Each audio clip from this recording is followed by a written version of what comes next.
اور روایات میں آتا ہے کہ 120 سال زندہ رہے، 120 سال کے بعد فوت ہوئے۔ وصال کے وقت نہ داڑھی کا کوئی بال سفید تھا، نہ سر کا کوئی بال سفید تھا۔ کیوں؟ سرکار مدینہ نے بوسہ دیا تھا، حضور کے ہاتھ لگنے کی دیر تھی، رب کائنات نے جوانی رکھی ساری زندگی۔ ایک بھی بال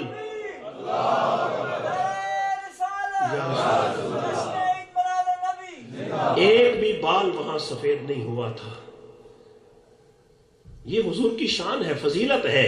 مثلیت یہ تھی کہ صحابہ کرام کے ساتھ مسجد نبوی میں بیٹھتے تھے، چٹائی پر بیٹھا کرتے تھے، ہر ایک کے ساتھ مل کر بیٹھتے اور کہتے میں محمد تمہارے جیسا ہوں، میں محمد۔ رب کائنات نے پتھر کو پھاڑ دیا اور سامنے سمندر نظر آ گیا۔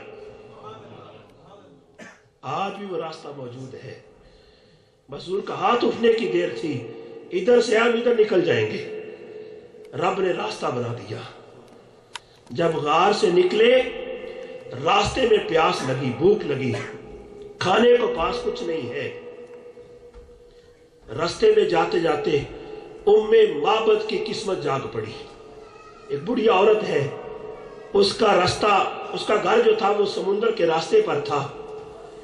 جاتے جاتے اسے گھر پہنچے، ام معبد سے بکر صدیق نے پوچھا مائی صاحبہ ہم آپ کے مہمان ہیں، کوئی خدمت کریں ہماری، کچھ کھانے کو دیں۔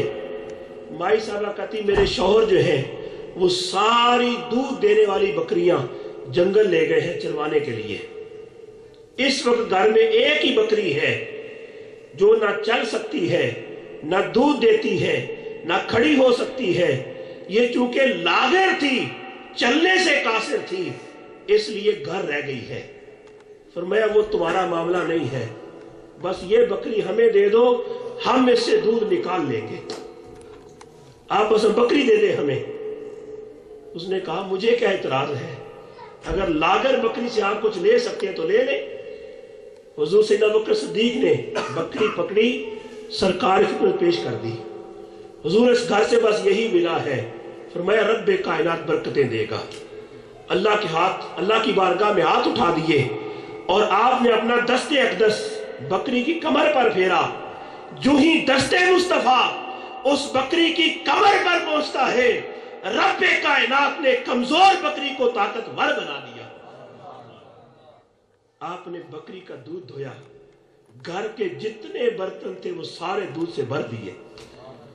جب شام کو ام معبد کے شوہر آتے ہیں، پوچھا آج بڑی چہل پہل ہے گھر میں، رونق ہے، برکت ہے، خوشبوئیں پھیلی ہوئی ہیں، سبب کیا ہے؟ وہ مائی کہتی ہے اللہ کی عزت کی قسم، آج ایک ایسا مہمان آیا تھا، اس جیسا خوبصورت میں نے کبھی نہیں دیکھا اس سے پہلے۔ اس کے چہرے سے نور کی لاٹیں نکلتی تھیں، اس کے ہاتھ اتنے خوبصورت تھے، دل چاہتا تھا وہ ساری زندگی میرے سامنے کھڑے رہے، میں ان کی زیارت کرتی رہوں۔ ام معبد کے شوہر کہتے ہیں ارے اللہ کی بندی، وہی تو محبوب خدا تھے، چلو اس کے پیچھے چلو، وہاں ان کی زیارت کرتے ہیں۔ کچھ دیر آگے کے لیکن نہ پا سکے۔ کہنے کا مقصد یہ ہے کہ حضور تاجدار کائنات کی فضیلت یہ ہے، آپ کے ہاتھ سے معجزات سرزد ہوتے اور آپ کی زبان سے جو کلمہ نکل جاتا رب کائنات ضرور پورا فرماتا۔ راستے میں سراقہ بن مالک انعام کی لالچ میں آ کر پیچھے جاتا ہے، حضور کو پکڑنے کے قریب پہنچتا ہے، اور جب قریب پہنچا اس کا گھوڑا زمین میں درس جاتا ہے، توبہ کرتا ہے، پھر گھوڑا باہر نکلتا ہے، جب پھر قریب پہنچتا ہے وہ پھر زمین میں درس جاتا ہے، جب پھر توبہ کرتا ہے وہ باہر نکل آتا ہے۔ تیسری بار سچے دل سے توبہ کی اور حضور کی بارگاہ میں حاضر ہوتا ہے، حضور کچھ میرے لیے ارشاد فرما دیں، میرے لیے کچھ وصیت نامہ لکھ دیں، کچھ میرے لیے امان نامہ لکھ دیں، مجھے پناہ مل جائے۔ رب کائنات کے حبیب نے فرمایا سراقہ میں تو تیرے ہاتھ میں کیسر و کسرا کے سونے کے کنگن دیکھ رہا ہوں، یہ حضور کی زندگی کی بات ہے، ابھی حضور کا وصال بھی نہیں ہوا، کیسر و کسرا بڑی دور کی بات تھی، بس یہ بات ہو گئی۔ یہ بات کسی طرح عمر فاروق تک پہنچی رضی اللہ تعالیٰ عنہ۔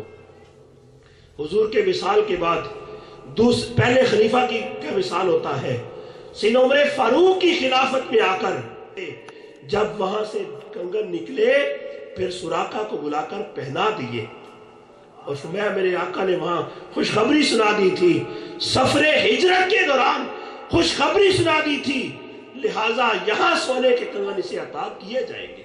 نعرہ تکبیر، نعرہ رسالت، نعرہ حیدری، جشن عید میلاد النبی۔ دوستو یہی خوشخبریاں اگر انہیں ملی ہیں، آئیے میں آپ کو ایک خوشخبری سناتا ہوں جو سرکار نے آپ کے متعلق کہی ہے، جو سرکار نے میرے متعلق کہی ہے، ہم سارے آج کے زمانے کے لوگوں کے متعلق کہی ہے، اور اگر ہم اس خوشخبری کے لیے اپنے آپ کو قابل بنا لیں، یہ دنیا بھی آپ کی ہے، قبر بھی آپ کی ہے، آخرت بھی آپ کی ہے۔ کیسے؟ حضور تاجدار کائنات نے فرمایا طوبی لہم من رآنی وآمن بی، انہیں ایک بار مبارک ہو، انہیں ایک بار مبارک ہو جنہوں نے مجھے دیکھا اور مجھ پر ایمان لے آئے۔ حضور نے فرمایا انہیں ایک بار مبارک ہو جنہوں نے مجھے دیکھا اور مجھ پر ایمان لے آئے۔ وہ ابو بکر ہیں، وہ عمر فاروق ہیں، وہ عثمان غنی ہیں، وہ علی شیر خدا ہیں، وہ صہیب رومی ہیں، وہ ساری کائنات صحابیت ہے جنہوں نے سرکار کا چہرہ دیکھا اور حضور کی ذات پہ ایمان لے آئے۔ پھر فرمایا طوبی لہم 7 مرات، انہیں 7 دفعہ مبارک ہو جنہوں نے مجھے دیکھا تو نہیں ہوگا لیکن ساری کائنات سے بڑھ کر مجھے پیار کرتے ہوں۔ یہ کس زبان سے نکلے ہیں کلمات؟ کس نے کہے ہیں؟ میں نے؟ بولیے میں نے کہے ہیں؟ صوفی صاحب نے فرمائے ہیں؟ پیر نقیب شاہ صاحب نے فرمائے تھے؟ نہیں۔ کس نے فرمائے ہیں؟ سرکار نے فرمائے ہیں۔ وہ زبان جس سے جب کلمہ نکلتا ہے رب کبھی رد نہیں کرتا ہے۔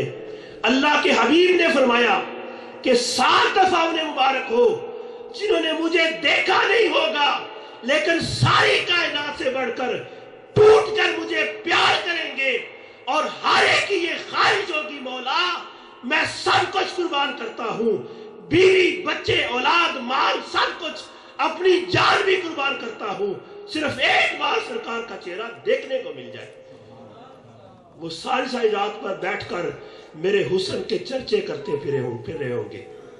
لہٰذا آستانہ عالیہ نقیبیہ پر بیٹھ کر محفل سجانے والوں مت سمجھنا کہ ہم صرف اس آستانے کی محفل سجا رہے ہیں، ارے یہ خوشخبری ساری رات بیٹھ کر سرکار کے گن گانا، سرکار نے 7 دفعہ مبارک دی ہے، رب بھی آپ کا ہے، مصطفیٰ بھی آپ کے ہیں۔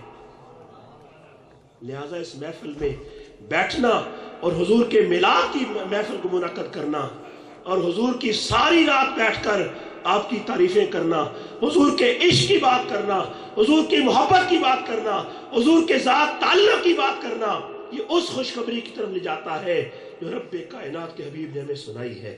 اللہ کی بارگاہ میں دعا ہے کہ مالک کائنات ہمیں حضور کی ذات کا سچا عشق نصیب فرمائے، سچا اور آپ کی ذات سے بڑا خلوص کے ساتھ محبت نصیب فرمائے۔ اللہ ہم سب کے احوال پر کرم فرمائے۔ وما علیہ الا البلاغ۔